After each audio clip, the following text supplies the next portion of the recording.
This is the IELTS listening test. You will hear a number of different recordings and you will have to answer questions on what you hear. There will be time for you to read the instructions and questions, and you will have a chance to check your work. All the recordings will be played once only. The test is in 4 parts. At the end of the test, you will be given 10 minutes to transfer your answers to the answer sheet. Now turn to Part 1. Part 1. You will hear a conversation between 2 students about buying a used car. First, you have some time to look at questions 1 to 6.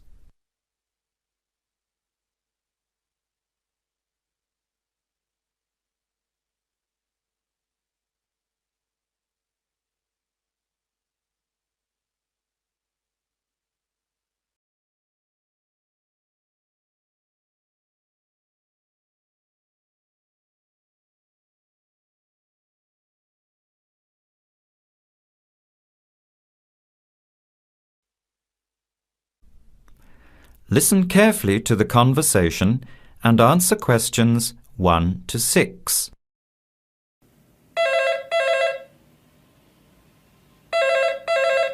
Hello, Hello, can I speak to Eleanor, please? this is Eleanor speaking. Hi, my name is Jan. I'm calling about the car that was advertised on the notice board in the Student Union building. Is it still for sale? Yes, it is. Your ad says it's a 1985 Celica, in good condition. It's old, but it has been well looked after. My family has had the car for 10 years. I'm just the 3rd owner and my mother had it before me, so we know its history. We've got all the receipts and records. It's had regular maintenance and the brakes were done last year. It runs really well but looks its age. Why are you selling it, by the way? Well, I'm going overseas next month to study. I'll be away for at least 2 years, so I have to sell it. Unfortunately, it's been a good car. You want $1,500, is that right? I was asking $2,000, but since I need to sell it quickly, I've reduced the price. Would you like to come and take it for a drive? I don't live far from the university. Yes, I'd like to have a look. What time would suit you? Any time this evening is fine. Well, I finish classes at 6 o'clock. How about straight after that? Say 6:30? Great, I'll give you directions. When you leave the main gate of the university, turn left on South Road and keep going until you get to the Grand Cinema. Take the first right, that's Princess Street. I'm at number 88 on the right. So it's 80 Princess Street. No, it's 88 Princess Street and the suburb is Parkwood. You'll see the car parked in front. It's the red one with the for sale sign on it. Okay, thanks Eleanor. I'll see you later. Bye. Before you hear the rest of the conversation, you have some time to look at questions 7 to 10.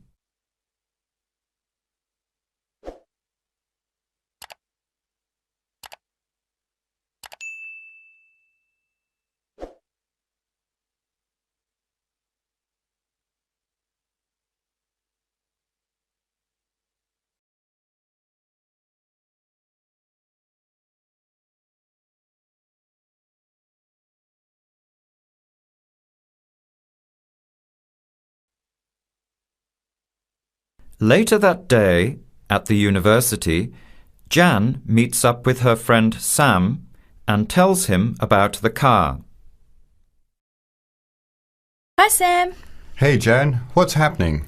I'm glad I ran into you. I've decided I have to get a car. You're going to buy a car? Do you really need one? I'd probably still be driving except that my car broke down last year. Instead of getting another one, I just moved closer to the university and went back to riding a bike. Better for the environment, better for my health, and I save a lot of money. Did it really cost that much? Well, when you think of registration, insurance, rising petrol costs, parking plus maintenance and repairs, it adds up. I know it's going to be expensive, but I really need my own transportation. It takes half an hour by bus each way to university as it is. But now I'm working at night in the city. There's no way I want to hang around waiting for a bus late at night, then walk 3 blocks home alone. Hey, I think you've got a point there. So what kind of car are you looking at? It's an 85 Celica, same kind as I used to have. The owner's asking $1,500. That's pretty old. How many kilometres has it done? You know, I forgot to ask. I'll have to check tonight when I go to see it. Would you be able to come with me to have a look? At about 6:30? Sure, I'll come, but I don't know a lot about cars. I do know one thing, though. I wouldn't buy an old car without having a mechanic look at it first. That's a good idea. But won't it cost a lot? Not really. You can get a check done through the Automobile Association for $80, and it comes with a report on the condition of the car. It can save you a lot of money in the long run. I'll keep that in mind. So we have to get to Parkwood at 6:30. Do you want to take the bus? It goes straight down South Road every 15 minutes. Or maybe we could walk. I don't think it's that far. Actually, I could borrow my roommate's motorbike for an hour or so. He's working all evening in the library. Do you think he'd mind? No way. He owes me a favour or two. Okay, great. See you at 6, outside the student centre.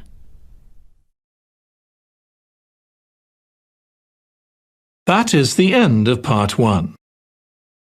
You now have 1 minute to check your answers to part 1.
Part 2.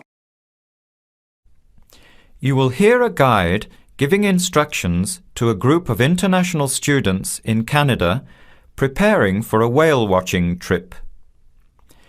Before you hear the talk, you have some time to look at questions 11 to 16.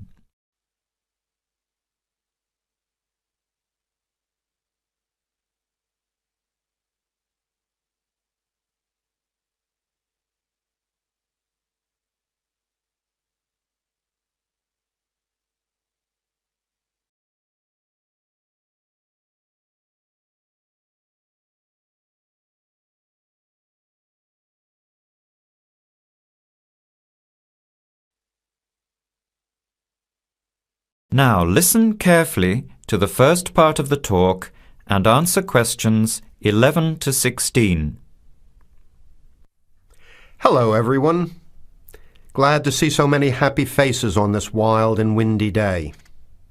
Are you all ready to go looking for whales? I'm Tony, and our other guide today is Dale. We'll be using these 2 rubber boats you see here, and our trip today will take 3 hours. In a few minutes, we'll be heading into part of the largest temperate rainforest of the Pacific Northwest. I'll show you our route on the map here. This is where we are now. We'll be leaving the sheltered bay and heading out across the mouth of the bay toward the open water. As you know, last night there were strong winds in the area, so we can't go out into the ocean as we had planned. Near the mouth, the water will be quite rough. That's where we are most likely to spot orcas, or killer whales as they are also called. After crossing the mouth of the bay, we'll enter the calmer, shallower waters. This is where you look for grey whales. Then we will continue up this narrow inlet close to the shore. You will have a great view of giant fir and cedar trees that have never been logged. Here is the place to watch for wildlife. You are likely to see bears along the shore and eagles in the sky overhead. Right at the back of the inlet here are the hot springs where we will be stopping for an hour. You can have a soothing soak in bubbling hot water before the return trip. I'll tell you a little bit about the whales now, because with the noise of the wind and the engine, you won't be able to hear much out there. As we head out in the boat, we will probably see dolphins first. They are a grey color and quite small, 1 to 2 meters long.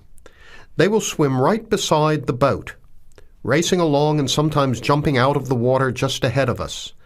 They swim very fast, and they are playful and curious. They're really fun to watch. The next ones we'll see are orcas, or killer whales, which are actually members of the dolphin family. They are 7 to 8 meters long, very fast, and they have sharp teeth. Some stay in these waters all year round. We identify them by the distinctive black and white color. They feed mainly on salmon in these waters, but the orca diet can include seabirds, seals, dolphins, and other mammals. They can be fierce hunters, and this is why they are called killer whales. We should start watching for them as soon as we get out toward open water.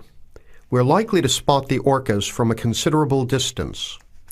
Watch for the black and white marking and mist spouting from the blowholes on top of their heads. Just outside the inlet is where we will probably see grey whales. The greys are migratory. They pass through here twice a year, moving from far in the north where they feed to the warm southern waters where they breed. You are very lucky today because several have been reported in the area. Unlike the orcas, greys are solitary, except when you see a mother with a calf. The grey whales are much longer and heavier than the orcas, 14 meters long, and weighing up to 30 tons. The grey whales are filter feeders, gathering tiny ghost shrimp from the sand at the bottom. We recognize greys from their tail fins because each one is different.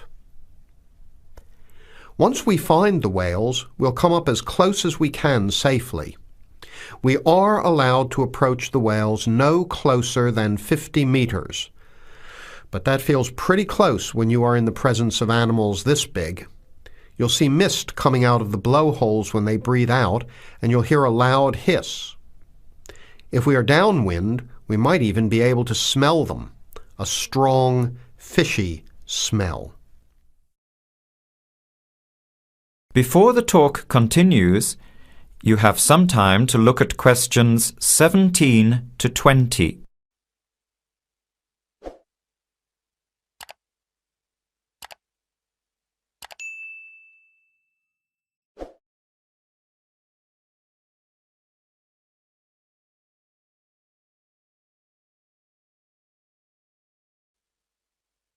Now, as the talk continues, answer questions 17 to 20.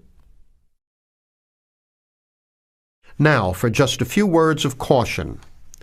It will be quite bouncy out there, especially in the front of the boat. If you want a smoother ride, stay in the middle of the boat, close to the engine. Hold on to the ropes and keep an eye on any big waves. Be alert so you don't get thrown out of the boat. In case of an emergency, you are all wearing survival suits. They'll keep you warm and dry in or out of the water. They are bright orange for visibility. The water temperature is around 8 degrees. Without these suits, you would only last a few minutes in this cold water. With these suits, your survival time is increased dramatically. They will keep you upright in the water even if you can't swim. but we don't expect anybody to end up in the water, so don't worry.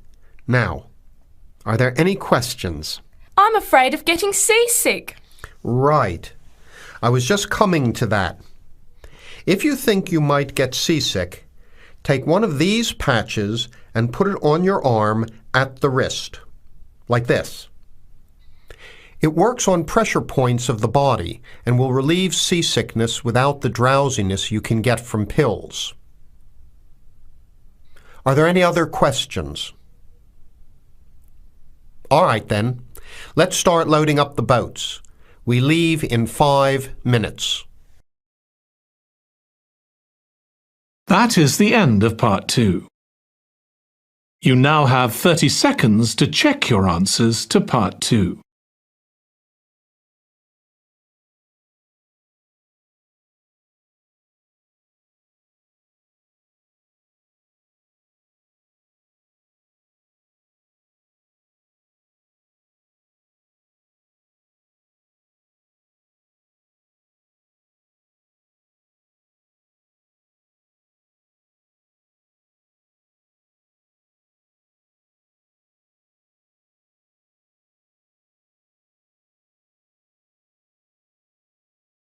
Part 3.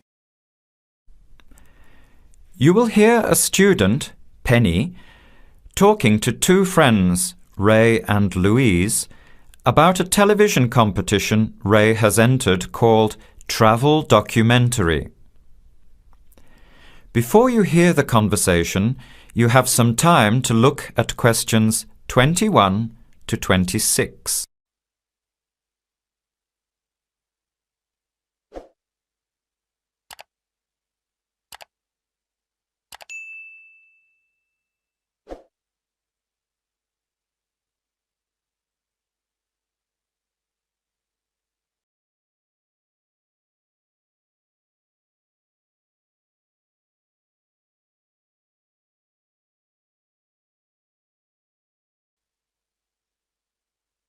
Now, listen carefully and answer questions 21 to 26.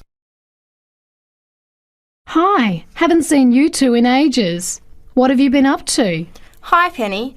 Ray is really excited. He's just been shortlisted for Travel Documentary. He could be off travelling around the world for 3 months. Travel documentary? What's that? You've never heard of it? Don't you watch TV? Well, actually, no, hardly ever. Especially since I've started working on my thesis. I don't have time to breathe, let alone watch TV. So what's this all about, Ray? Well, actually, it's a competition run by public TV.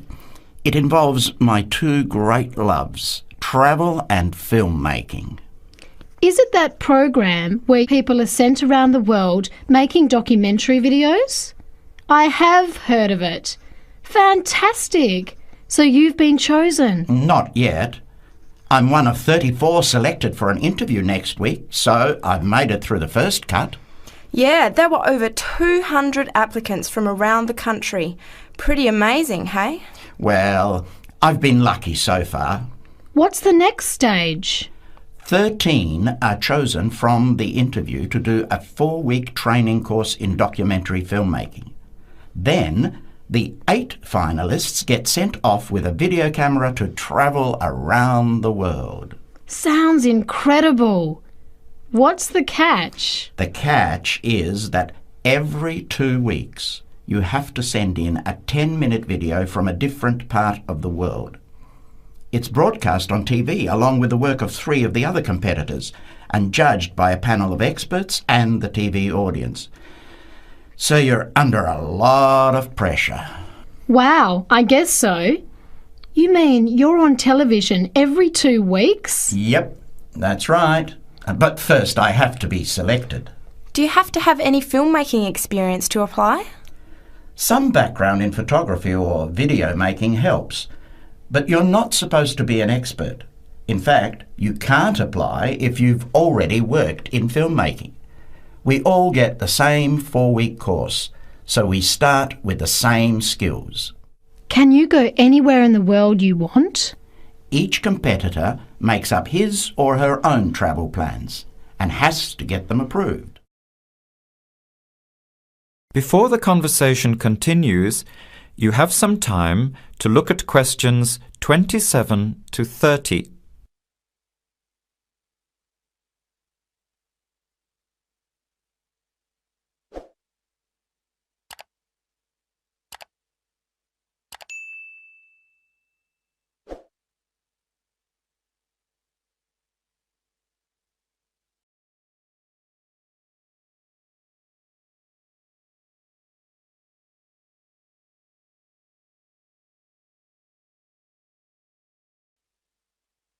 Now, as the conversation continues, answer questions 27 to 30.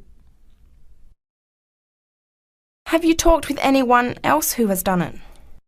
As a matter of fact, just last week, I met Sarah Price, a girl from here who did it last year. What did she have to say about it? She said it was the most amazing experience of her life, but it was really tough at times.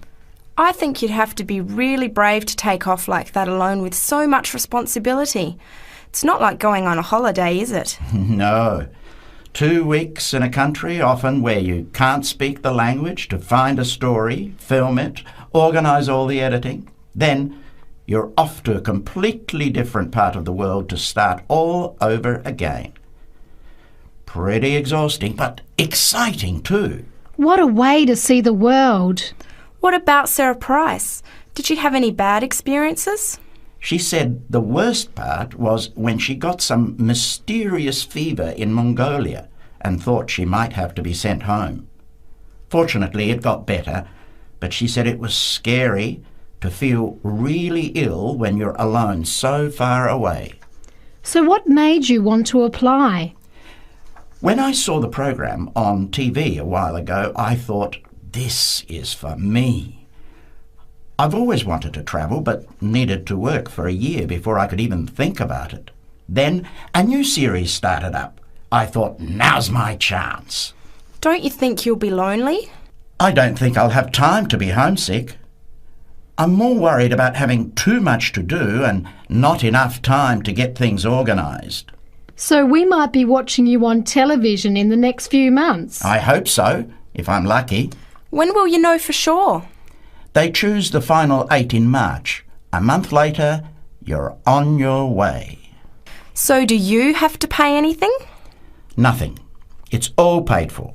Course, camera, flights, accommodation and in-country travel. The budget is pretty tight though. No extras. I sure hope you get it. Then I'll be finding time to watch at least one program on television every week. That is the end of part 3. You now have 30 seconds to check your answers to part 3.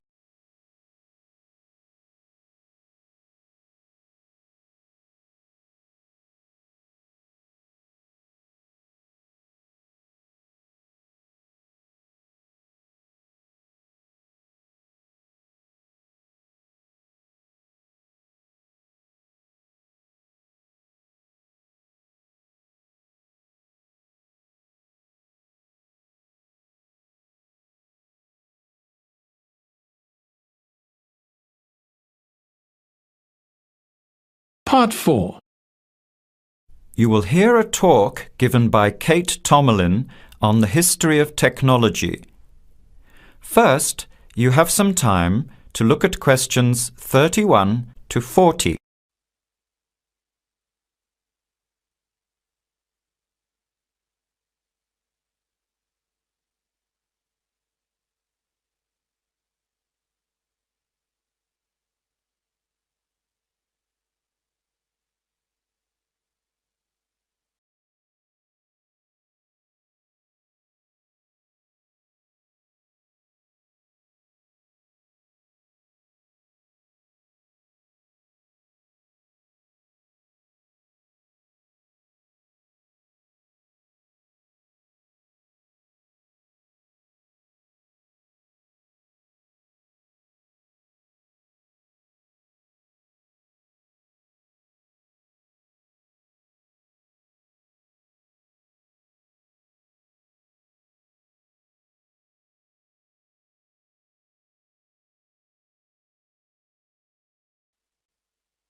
Now, listen carefully to the talk and answer questions 31 to 40.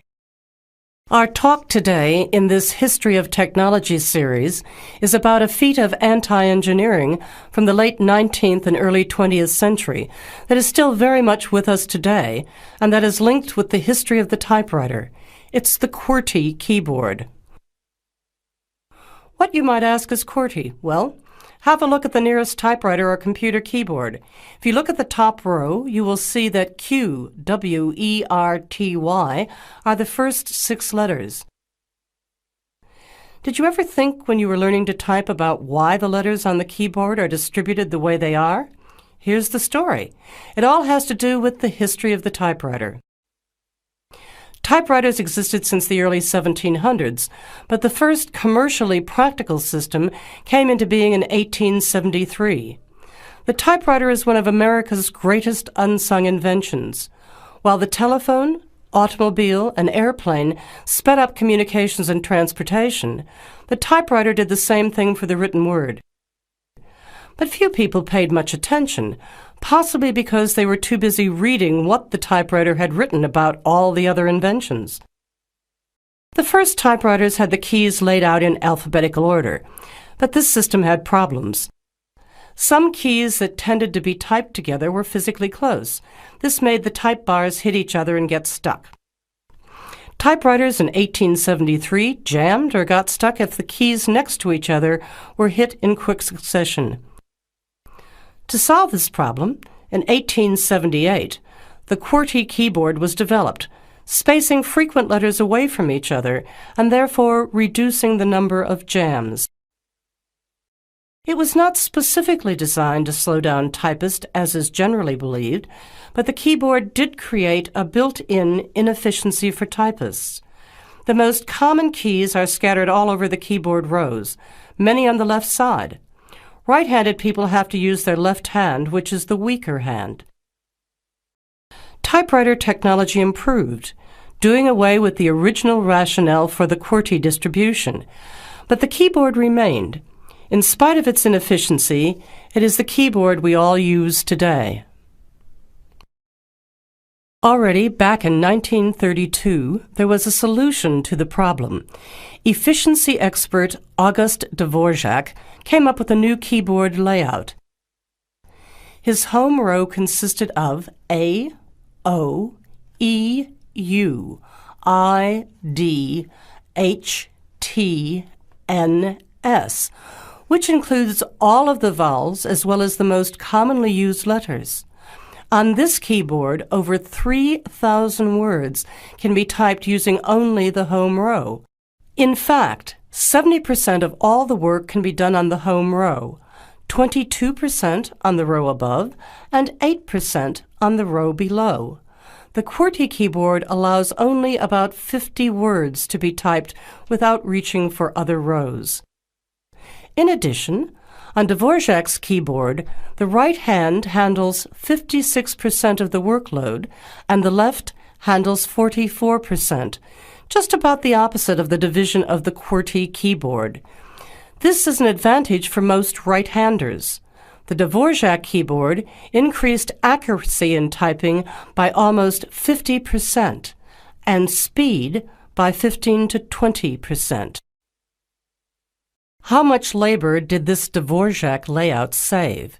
In one study, a group of typists was evaluated in the use of both keyboards. Those using the Dvorak keyboard moved their fingers just about 1 mile on an average day, while those who used the QWERTY keyboard moved their fingers an average of 12 to 20 miles. The superiority of the Dvorak keyboard was clearly established. However, it has never been adopted as the keyboard of choice. Why? First of all, bad luck and bad timing on the part of the Dvorak team. First, there was the Depression, not a good time for introducing change. But the main factor that worked against the Dvorak system was habit. People were used to the QWERTY keyboard. Computers today could easily switch the arrangement of letters to the Dvorak layout, but it seemed that because of habit, the QWERTY layout remains dominant. People felt comfortable with the keyboard they learned on, so it was the established patterns of hundreds of millions of typists, manufacturers, typing teachers, and typewriter salespeople that have crushed all moves toward keyboard efficiency for over 70 years. It looks like QWERTY keyboard may be with us for a long time yet. That is the end of Part 4. You now have 1 minute to check your answers to Part 4.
That is the end of the listening test.